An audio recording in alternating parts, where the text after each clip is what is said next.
haunting at the old Victorian house. It was a summer like any other when I decided to visit my grandparents' old Victorian house, a place that held countless cherished memories from my childhood. Nestled at the edge of a quaint town, the elegant structure had stood tall for over a century, with its ornate architecture and intricate details preserving a bygone era. As I approached the house, a wave of nostalgia washed over me. The familiar creaking of the wooden porch greeted me as I stepped onto it, and the sun cast long shadows through the lace curtains that adorned the windows.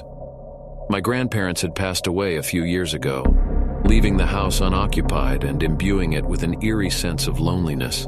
With a mix of excitement and trepidation, I stepped inside, and the door groaned shut behind me. The air inside felt heavy, as if the house held secrets from the past waiting to be revealed. I brushed off the feeling and attributed it to my imagination running wild. As the day turned to dusk, I settled into my grandparents' room, which still held their belongings. The scent of their favorite perfume lingered in the air, evoking memories of warm embraces and tender moments. It felt like they were still present, watching over me in that familiar space. The night came, and with it, an unsettling stillness settled over the house. I tried to sleep, but the silence was interrupted by faint whispers that seemed to float on the air.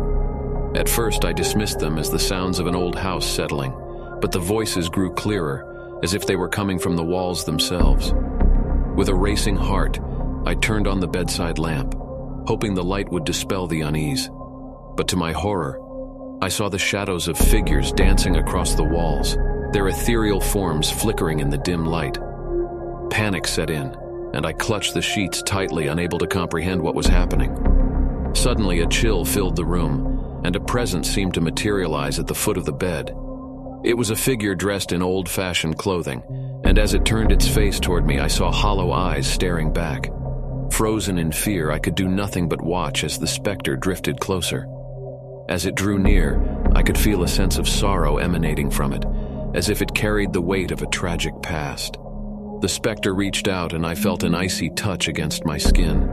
The sensation sent shivers down my spine, and I knew I was in the presence of something beyond the realm of the living. In a desperate attempt to escape, I mustered the strength to run from the room. The house seemed to conspire against me, with the floorboards creaking and the walls seemingly closing in. The voices grew louder, and I could make out words now, as if the spirits were trying to communicate with me. In my haste, I stumbled into the attic, where old trunks and dusty memories lay forgotten. The oppressive atmosphere in the room intensified, and I felt a strong pull toward a corner, where an old portrait hung on the wall. As I approached, the portrait depicted a family, smiling and happy. However, something about their eyes appeared hauntingly familiar. It was then that I realized the truth. The specters that roamed the house were the lost souls of my ancestors, unable to find peace in the afterlife. Overwhelmed with emotion, I spoke aloud to them, pleading for their forgiveness and offering them solace. As my words echoed in the attic, a soft light enveloped the room, and the specters gradually dissipated, their expressions softened. With a profound sense of closure, I descended from the attic, feeling a newfound connection with my family's past. The house felt different now, as if the spirits had finally found peace, and I was no longer an intruder but a guardian of their stories.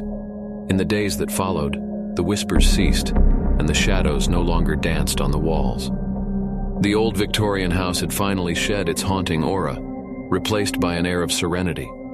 Leaving the house, I knew I had experienced something inexplicable, something beyond the rational world. It was a haunting that had touched the depths of my soul, forever changing the way I perceived the veil between life and death. My grandparents' house was no longer just a place of memories, but a vessel of spirits, a reminder that the past never truly leaves us.